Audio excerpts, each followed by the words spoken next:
episode number 288 of the Wholesome Fertility Podcast. On today's episode of the Wholesome Fertility Podcast, I am very excited to host and interview Lily Nichols. Lily Nichols is a registered dietitian nutritionist, certified diabetes educator, researcher, and author with a passion for evidence-based nutrition.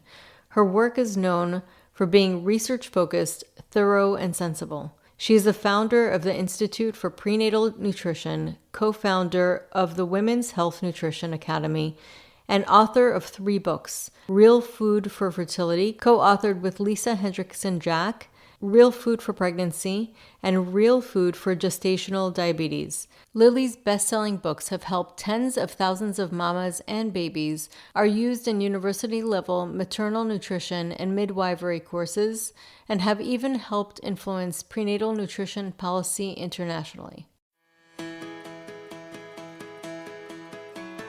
Welcome to the Wholesome Fertility Podcast. I'm Michelle, a fertility acupuncturist here to provide you with resources on how to create a wholesome approach to your fertility journey.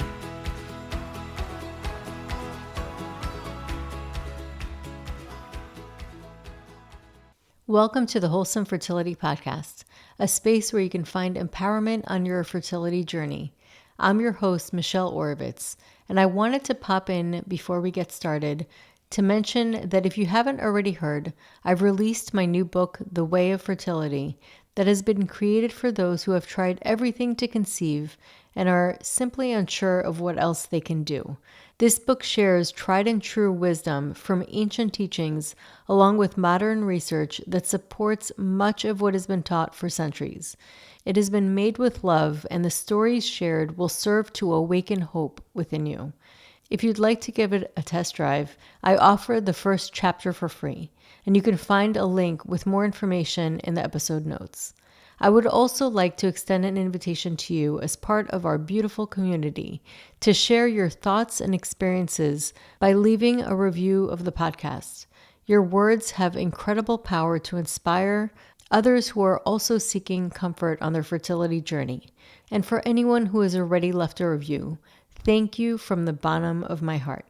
Welcome to the podcast, Lily. Thanks for having me. I'm definitely excited to talk to you a lot about your book that just came out, which, by the way, congratulations. It looks like it's doing phenomenal, as I knew it would. It just has so many great tips and information and research. So before we get started, I'd love for you to introduce yourself, your background, how you got into this work, and also what inspired you to write the book with Lisa. Yeah, sure. So, first of all, thank you for the kind words in the book. We're very excited that it's been welcomed with open arms. My work, my professional background is as a registered dietitian nutritionist and also a diabetes educator. And I've really spent the majority of my career working in the women's health space, spanning the whole childbearing years from preconception through pregnancy, postpartum recovery, breastfeeding, also focusing on certain pregnancy complications, especially gestational diabetes. So that's really what I found working in many different areas in the prenatal space, from clinical practice to public policy to training other practitioners to not just like conventional clinical practice, but my own private practice, is that there's often a significant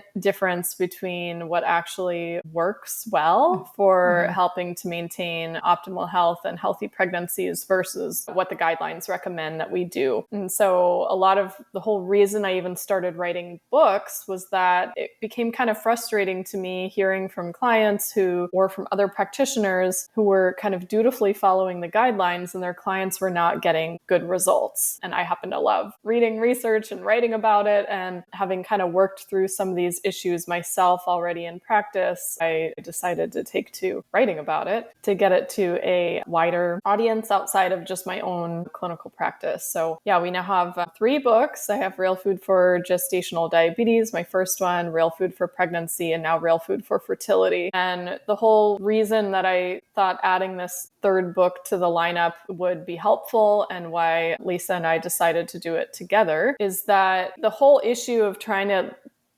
have a healthy pregnancy, avoid complications, optimize your baby's development and all that. While what you eat during pregnancy certainly does matter, otherwise I wouldn't have written about it and wouldn't advocate for it. Technically, if we really want to optimize outcomes, you want to be looking in advance of the pregnancy. You want to have like a healthy lead up to that pregnancy, because a lot of the very sensitive periods of baby's development are in those early weeks. Many of us are aware of the conversation around folate and preventing neural tube defects, for example, and how you want to optimize your intake preconception. I mean, public health only calls out one nutrient, but you can extend that same logic for a number of different nutrients. And if we can optimize health prior to conception, and ideally in both partners, not just mom, but also for dad, then we can optimize the chances of a healthy pregnancy. Part of why I really wanted Lisa on board for this project, I mean, we had been talking about doing this for years, was with her expertise in the menstrual cycle and hormonal health. I mean, she works with helping couples both conceive and also prevent pregnancy using fertility awareness. It's also an important part of the conversation to get your menstrual cycle in check, which reflects that your hormones are in check. And your menstrual cycle is only in a good place when your nutrient status is in check.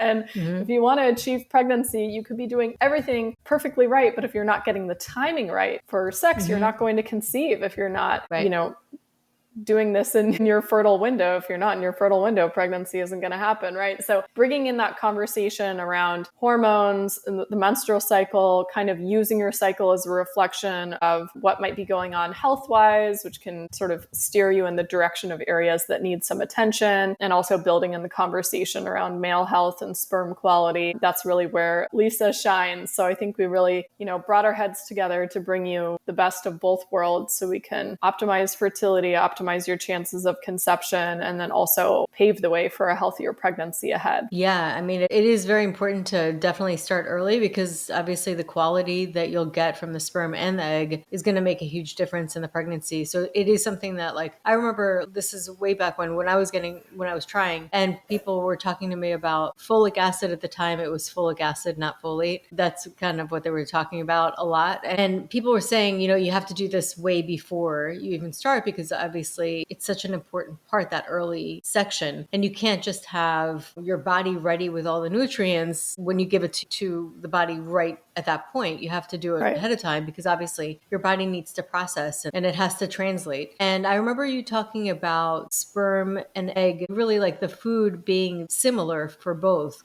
And I thought that was really cool, because sometimes it seems kind of like this two separate thing, but it really is ultimately like us humans, our bodies need nutrients, and those nutrients help reproductive health. And it's nice to know that, it's nice to look at it that way, that it really is like the quality is impacted similarly for men and women with very similar foods. So I know this is a long range, but if you could just talk about like the basics, the macros that people should be focusing on when it comes to sperm and egg quality. Sure. Yes, there is thankfully a lot of overlap between male and female health, although there are some differences as well. But the kind of take-home point is that doing a lot of the same health practices has carryover benefits for both. You don't need to be cooking separate meals for your partner just because, So some of the things that are really key for both male and female fertility are keeping your blood sugar in a healthy range. And so when it comes to carbohydrates, for example, finding a level of carbohydrates that your body can process without experiencing significant hyperglycemia, like high blood sugar after meals, is optimal. A lot of that comes down to the quality of carbohydrates. Less processed whole food carbohydrates, your fruits, your vegetables, even a little bit of whole grains or fermented grains like sourdough, beans, legumes, like those sorts of things have although they do impact blood sugar levels, they have a much lesser effect on blood sugar levels than if most of your carbohydrates are coming from sugar, white flour, all the refined grains and the processed foods. In the US, we're in a situation where 58 of calories on the average American diet are coming from ultra-processed foods. And those are usually foods that have a base of some type of refined sugar like corn syrup, some type of a refined starch like white flour, low quality like vegetable oils, seed oils, and then all the other ingredients that you can't even pronounce that are in there to make this food-like substance actually appeal. And so if we just just shift the balance over to whole foods. Massive benefits, not just for blood sugar levels, but nutrient intake. Another key one is getting your protein in check. Protein does not raise your blood sugar levels, unlike carbohydrates. And so having plenty of protein with every single time you're eating, having some form of protein, whether it's a meal or a snack, can do a lot to help blunt the elevation in blood sugar that we experience naturally from carbohydrate foods. So especially starting your morning with a protein-rich breakfast for both male and female clients is hugely important to setting the stage for healthy blood sugar and insulin levels, healthy cortisol levels, healthy hormone balance for the rest of the day. And then since most of our whole food protein sources naturally come with fat. So think like eggs come with the yolk, chicken has skin, steak has fat on it, right? Like nuts and seeds have fat. If we're not taking out the fat out of our whole protein-rich foods obsessively, we kind of don't even have to like really worry all that much about the fat conversation. But if you leave the fat intact in the whole food, those foods are going to be more satiating. They fill you up, they keep you fuller for longer. They help sustain healthier blood sugar levels, and they have a number of nutrients in them that are important for our health, especially our fat-soluble vitamins. Absolutely vital that you have enough of those for fertility. Another thing that I do notice actually with a lot of my patients, and I've seen this more recently, it doesn't always happen, but people skipping breakfast. And I want to talk about that because I know that there's been a lot of research on intermittent fasting, and it was beneficial for men, and it was researched really for men. It wasn't researched as much for women. And I also know and heard that like cortisol can rise from skipping breakfast, and that can throw off hormones. And I wanted to get your take on that and why it's important really to eat breakfast and have protein rich foods, especially in good healthy fats. Yeah, we do have a section on intermittent fasting in the book because we're asked about it all the time. So ultimately, yeah, most of the research on intermittent fasting has been done in men. There's been a little bit of work in women, and in very specific instances, which I can talk about, it can be a tool that's beneficial. But for the most part, intermittent fasting for women raises some red flags. The primary reason is that our menstrual cycle is very sensitive to disruptions in energy intake, and not just energy intake over the whole day, but like even periods of time within the day where your body senses what we'd refer to as low energy availability. So you're not eating for certain periods of time during the day, long spans of time during the day, particularly in those who are exercising a lot. When your body senses that there's not fuel there, the response is a reduction in your hormone levels. And so we see in women who undereat, and we even have like controlled feeding trials on this, where they can measure precisely the level of caloric deficit that results in menstrual cycle disturbances. If your calorie intake dips below about 25, so you're eating a quarter less food than your body actually needs, you see hormonal changes. And within a couple of months, that typically results in an issue with the menstrual cycle. Oftentimes it starts with like a short luteal phase or premenstrual spotting or more PMS or something like that. And then ends up with ultimately complete anovulation. You stop ovulating and eventually stop cycling altogether. So you essentially set up a situation of hypothalamic amenorrhea. So if we're restricting our food intake too low, this is going to happen. When most people do intermittent fasting, they're doing it in a way where they skip a meal. Oftentimes it is breakfast. And what we know from the research on skipping breakfast is these people are not making up the caloric deficit at their other meals. So they still, over the course of the day, end up eating less food. You couple that with the sort of mindset that most people go into intermittent fasting with. Most people who are attempting intermittent fasting are doing it with the goal of weight loss. And so there's not really an approach of, oh, I'm just going to eat all the same amount of food in a shorter eating window. It's like, oh no, I'm going to shorten my eating window and also eat less. Right. So the trials that have shown benefits for intermittent fasting for women, and these are very small studies, by the way, so, take it for what it is, but these are in women who have polycystic ovarian syndrome. They were overweight or obese, and so, likely have some insulin resistance going on and may benefit, their hormonal profile may actually benefit from a little bit of weight loss. It can benefit from reducing levels of insulin resistance. The way they implemented intermittent fasting was they consumed all of their meals between 8 a.m. and 4 p.m. They didn't skip meals, and they also didn't do it in a caloric deficit. They simply ate their food at an early eating window in the day. And in that trial, they specifically had them continue to consume the same amount of calories.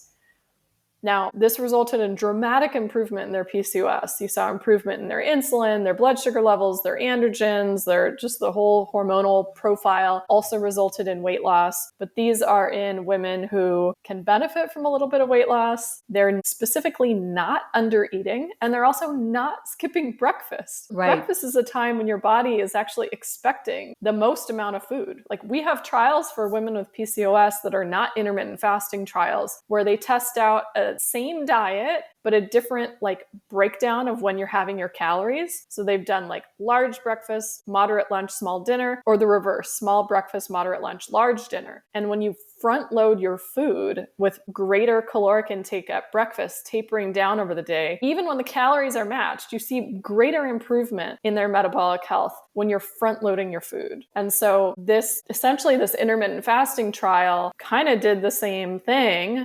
By default, by stopping eating at 4 p.m., you are tapering down your, caloric intake fairly early in the day. That may not be realistic or achievable for a lot of people, especially if you're a working person or you have, a family and they're eating dinner at 6 o'clock and you're missing out, right? But just to say, there's different ways of achieving the same thing without having to cut off your eating window so early. But the greatest importance, and what I've seen the most in practice benefiting my clients' metabolic health, whether or not they're trying to conceive or pregnant or postpartum, well, whatever, male or female, is getting a sufficient protein-rich breakfast in. Really sets the stage for better regulation of your appetite and hunger and fullness cues throughout the day, less mindless eating and overeating, and just better nutrient intake as a whole. And I think any of us can very easily experiment with this, right?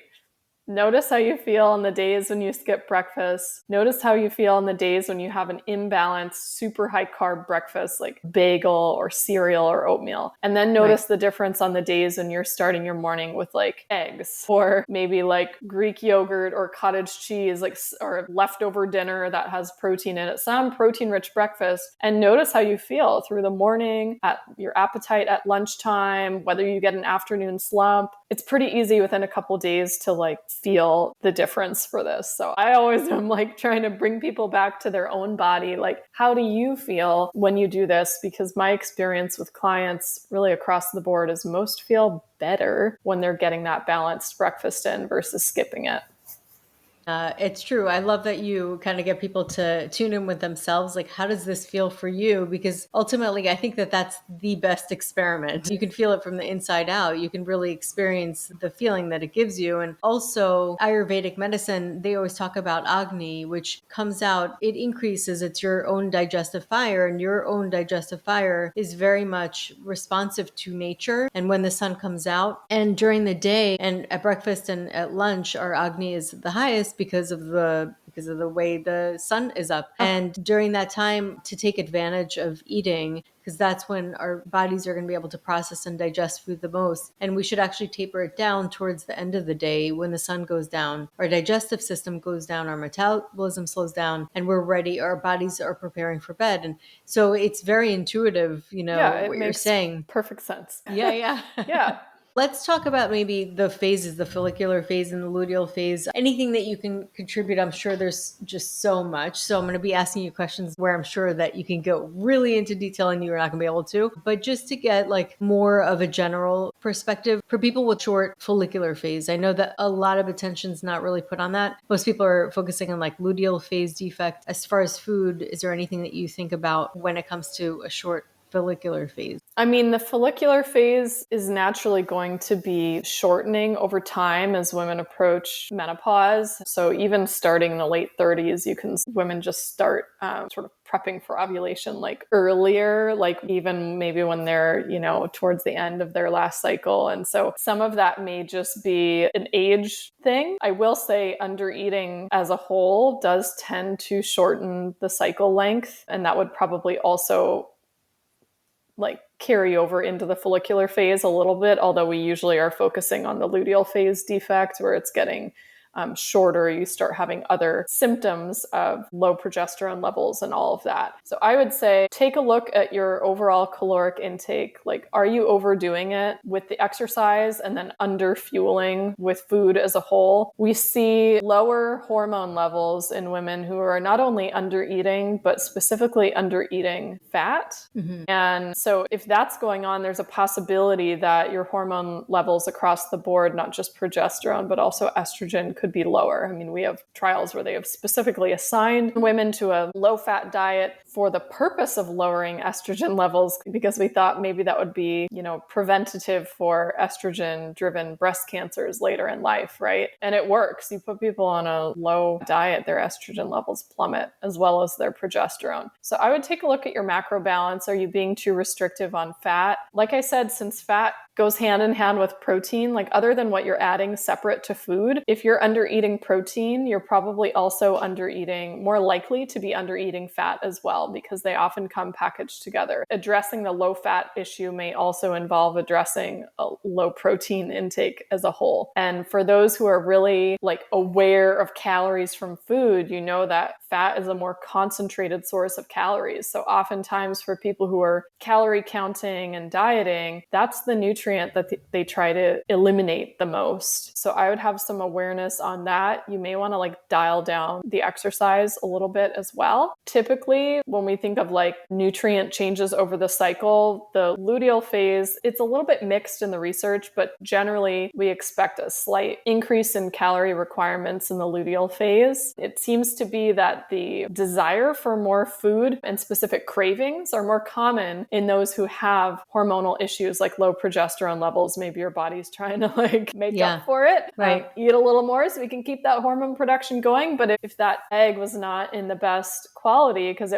you were undernourished during the follicular phase, you're going to have that show up in the luteal phase as well, right? So I think it kind of comes full circle, but I would say focusing on nutrient adequacy, where I would target it, while also acknowledging the follicular phase is likely just going to get shorter over time the closer you get to menopause. And that's not necessarily something you have to super stress about if everything else seems to be okay. Another thing that I actually noticed as you were talking, it's something that I've noticed maybe once or twice, that there's a link for me that I've seen with vegan diets impacting a shorter follicular phase. Two cases that I'm kind of thinking in my mind, and I'm wondering if it's because you're not really getting the animal fat, or you're not getting that and protein. The same kind of protein as you would from animal protein. It's just and there's a lot of nutrients that you're also not able to really get with a vegan diet. Yes, and that's definitely an area worth mentioning for sure. We have a whole chapter on vegetarian diets that goes into quite a bit of detail. So vegans in particular tend to eat fewer calories, less protein, and less fat than their omnivorous counterparts. And we do see a significantly higher rate of hypothalamic amenorrhea in vegetarians and vegans, likely for that reason. There also tends to be, it's not always, but there's a higher prevalence of eating disorders among that group. In a way, it kind of gives you the perfect cover for your eating disorder. Actually, I was just doing an interview with another podcast recently where the host was talking about that being part of her history, that she did use a vegetarian diet and a vegan diet to sort of cover for the eating disorder. Oh, I can't have any. Is it vegan? Oh, no thanks, right? You could just decline food across the board because it doesn't meet whatever standards or restrictions are part of the diet. So that can be another reason where it's yes, there are legitimate concerns about nutrient adequacy, but also some people are doing it as a way to restrict their caloric intake as well, which regardless of which foods are or are not in your diet, a caloric deficit is going to create problems. But I do see significantly higher rate of cycle issues in vegetarian and vegan clients. And this is not just my practice, not just your practice. This is per all the documented research as well. It is at a statistically higher rate on average, even if it's not going to affect every single person who's on such a diet. Yeah, I see it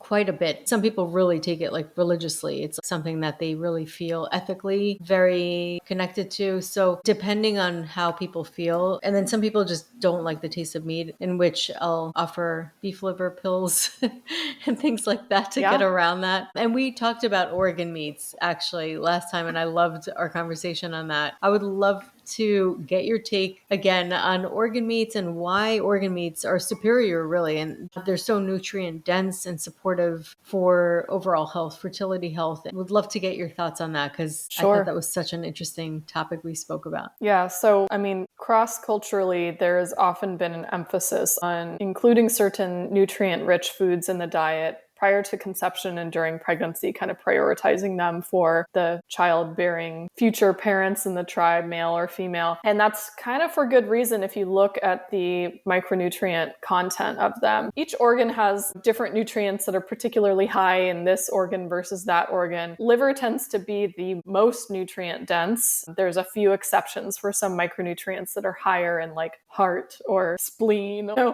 kidney or some of these other organs. They certainly have their place, even if they're maybe less commonly consumed in our current Western diet. But we see vastly higher rates of things like higher levels of nutrients like vitamin B12, choline, iron, zinc, vitamin A, certainly in liver. And many different minerals in there as well, both the big ones like iron and zinc and some of the like minerals we need in slightly smaller amounts like selenium and whatnot, copper. So those foods, even when eaten in fairly small quantities, kind of act as like almost like a way to fortify your diet with extra nutrients. So if anybody has ever done like a cow share, for example, where you're buying the meat from a whole animal, you can also choose to get the organs, which I always do, but you get, hundreds of pounds of meat maybe from a single cow and you get one liver, right?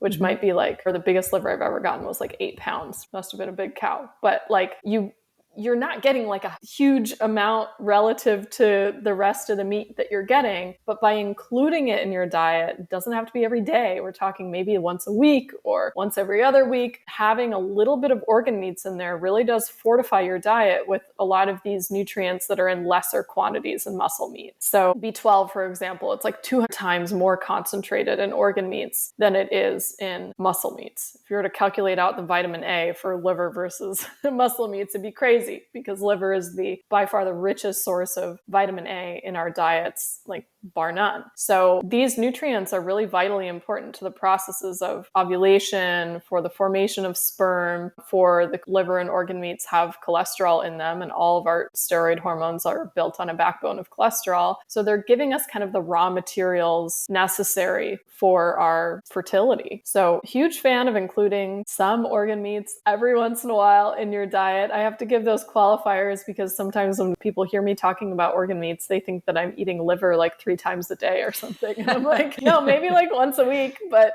having it as part of the diet, and it often does need to be specifically something you focus on because many of us do not have the taste for including liver. It's something we have to go out of our way to find because oftentimes it's not at the regular grocery store. Like I talk about it because of its nutrient density, but I also have to clarify quantity and frequency of consumption. So for those who do not want to or don't have access to or do not enjoy the flavor of eating liver or organ meats, there are, yes, desiccated organ supplements on the market. And yes, I have seen those provide huge benefits for clients who aren't consuming animal foods otherwise. That and also shellfish like oysters or clams are very nutrient dense. And sometimes I'll have vegan clients who are willing to consume those, but not organ meats, right? So whatever gets the nutrients down the hatch is, whatever works. Yeah, for sure. And so I actually wanted to talk about 2 common concerns that people have with liver. They think that because it cleans out toxins, that it stores toxins. And then also the vitamin A content, because they think about vitamin A toxicity, which is different in food versus just taking vitamin A pills.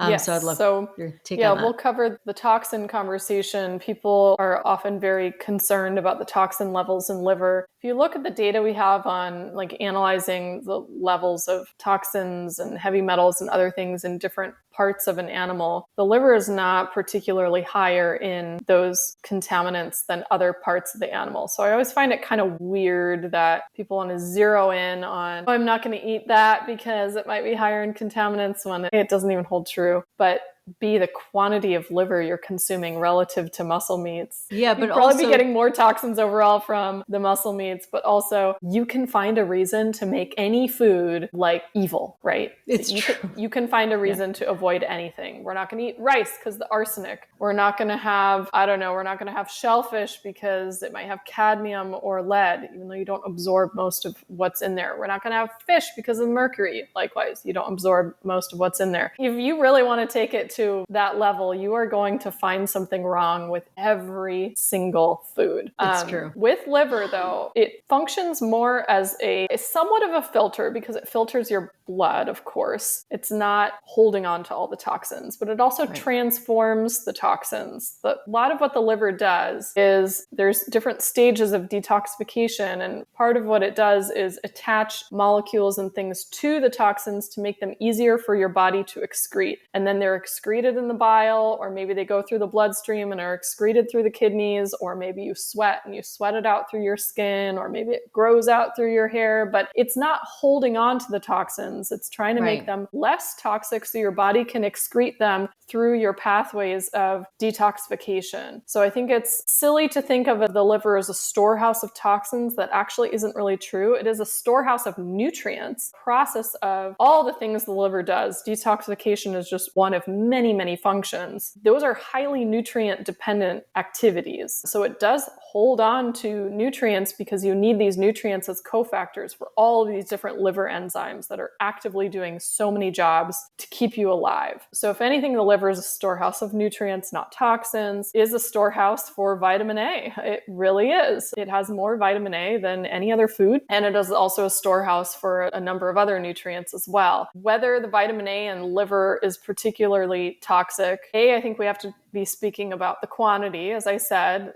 I'm not recommending people consume massive quantities of liver. I'm talking 3 to 6 ounces a week, which provides less vitamin A than the so-called tolerable upper limit. The concerns over toxicity, I think, are twofold. A lot of people are worried about pregnancy specifically. You have to understand the studies they use to show that an intake of vitamin A was potentially toxic to the fetus was from synthetic supplemental vitamin A. So you can measure the metabolites in the blood after consuming vitamin A from different sources, and you do not see the spikes in the harmful metabolites of vitamin A to the same degree from whole food sources like liver as you do from isolated synthetic vitamin A supplements. That said, I still don't recommend people consume so much liver that you're exceeding the tolerable upper limit, which again, 3 to 6 ounces of liver a week is perfectly fine. There's a caveat. If you're up in the Arctic, don't eat polar bear liver because it is ridiculously concentrated in vitamin A. You can legitimately get toxicity, but you're not getting that level of vitamin A from beef liver, chicken liver, something like that. The case studies we have on vitamin A toxicity, which by the way, usually self-resolves anyways, even if it is encountered, but nonetheless, these are in people, I haven't seen one documented other than there was one case study in small children who were given like 4 ounces of chicken liver every day. They're infants. That's too much. It's too much. So it's like, how do they even eat it? Yeah, exactly. I'm like, what? But that, again, in that case study, that self-resolved on its own. All the other case studies I've seen were either, there's 2 I can think of that were polar bear liver. I've never seen one from chicken or beef liver. All the rest of the case studies on vitamin A toxicity are synthetic supplemental vitamin A, and they're usually people taking mega doses, like hundreds of thousands of IUs of vitamin A per day, daily for years, which if you equate that to liver would be like multiple pounds of liver per day, every single day for years. Like something that you simply don't see in clinical practice. So I do recommend that people do keep an eye on their total vitamin A intake if they're big fans of liver or if they're doing liver capsules. And particularly if you're also taking like a multivitamin or a prenatal vitamin that has that preformed vitamin A, we don't want to go crazy overboard. I used to never need to give this caveat, but now that everybody's talking about organ meats and so many people are supplementing, I have had people come in where they're taking like a multi-organ supplement, a desiccated liver supplement, and they're taking like the highest potency prenatal on the market that already has a decent amount of vitamin A. And I'm like, okay, well, we can probably cool it on some of these. Like the risk of overtly something terrible happening is quite slim. But I do think we're at a point where I'm like, okay, if you're consuming more than about the equivalent of like 6 ounces of liver per week, your body simply doesn't need that much. And so if you have a case like that where they're taking in liver in many different forms, plus like a high potency multivitamin, or even if they're taking, a separate all that much all on top of it, I still, out of an abundance of caution, keep my recommended intake below the tolerable upper limit, even if, that level, it's set very conservatively. But again, from the most conservative angle, I try to keep it under the tolerable upper limit just to be safe. Yes. And then also, a lot of this is obviously common sense, because like people aren't going to eat like ridiculous amounts, or shouldn't, eat ridiculous amounts of anything. So it's just a matter of really balancing things out. As far as beef versus chicken liver, what are your thoughts on that? I mean, both are nutrient dense. There's, a handful of things that may be higher in chicken liver off the top of my head without looking at a nutrient analysis. And I'm pretty sure I have a table of this in my article on liver and organ meats on my website. But off the top of my head, chicken liver is higher in folate. It's a little higher in iron. Beef liver is a little higher in vitamin A, for example. So you'll see slight differences in the nutritional profile. They're both ridiculously nutrient dense. You will certainly have differences in the flavor. So the liver from larger animals has a richer flavor than the liver from smaller animals like chickens. So, and also the texture is different. The liver from beef is a little more tough versus the liver from chicken tends to be very tender. So if somebody's brand new to consuming liver, I'm probably going to have them opt for something like chicken liver and maybe try beef liver a little later. Some of it has to do with how you cook it too. If you look at like traditional recipes for cooking liver, it's usually kind of marinated or soaked in something for a while ahead of time. That eases the flavor a bit. And then it is pan fried at a kind of slightly lower temp and for a short period of time. You're not overcooking it. The longer you cook it, the more that kind of metallic iron flavor comes out and the tougher that it gets. So that's my only caveat there. I think chicken liver is an easier gateway into consuming liver than beef, but you could see what you like. You could also do, you had mentioned talking about other organ meats. So heart is a much more mild flavor than liver. I mean, liver has a stronger, more metallic kind of flavor. So you can also do heart. Chicken hearts are like a delicacy in many countries. In South America, they're often like skewered and grilled over the fire. You can even do, like I have a recipe for Thai chili beef heart skewers on my website. Those can be like, it's much larger, so it has to be sliced up and everything. But when it's marinated, I mean, it's like a more flavorful steak. Heart is a very lean meat because it's a muscle. So it really has more of a steak kind of a texture. You can slow cook it. We have like a beef heart stew recipe in Real Food for Fertility that you could make. So that's an easier one for people to try, even though the nutritional profile is a little different. Like there's no concerns about the vitamin A in beef heart, for example, but it's really rich in iron. It's rich in CoQ10. It's rich in zinc, B12, many other things. It's like a slightly more robust, very lean muscle meat kind of a flavor. Of course, I could pick your brain for hours because you're just a wealth of information. I really enjoy talking to you, but I know that you have to go. And I would love for you to share with the listeners how they can find you and how they can find Food for Fertility. And basically, do you work with people online, or do you offer any? I'm not taking one-on-one clients anymore, but I do have referrals to the practitioners I train via the Institute for Prenatal Nutrition, many of which also specialize in fertility as well. But yeah, you can find me on my website, Lily Nichols, RDN. As I mentioned, there's, when I refer to articles, those are all on my website. There's no paywall on my website. So just click the blog tab. You can search in the search bar for whatever search terms. There are hundreds of articles up there. So definitely take advantage of that free resource. As for my books, you can find those on my site as well. Just go to the books tab. Real Food for Fertility has its own website, realfoodforfertility.com. You can download the first chapter for free from that site and also check out the book on Amazon. And as far as social media, you can find me at Lily Nichols RDN over on Instagram. That's usually where I am. I'm also on the other platforms. I just don't spend a whole lot of my time on social media as a whole these days. Awesome. Well, Lily, it was such a pleasure talking to you. I love all of the information you shared, and I know that it's going to be so valuable. And you guys got to check out the book. It's amazing. Real Food for Fertility. Thank you so much for coming on today. Thank you for having me. So that concludes today's episode. You can find all of the links mentioned on the episode notes. If you're enjoying these episodes, please take a moment to share and leave a review. Reviews mean everything to podcasters, and I really enjoy hearing from my listeners. You can also find me on my website at www.thewholesomelotus.com or email me at info@thewholesomelotus.com. I love hearing from my listeners. If you're interested and want updates as well as a free ebook on my top 10 fertility boosting habits, you can visit my fertility page on www.thewholesomelotus.com. I thank you so much for listening in and hope that you have a beautiful day.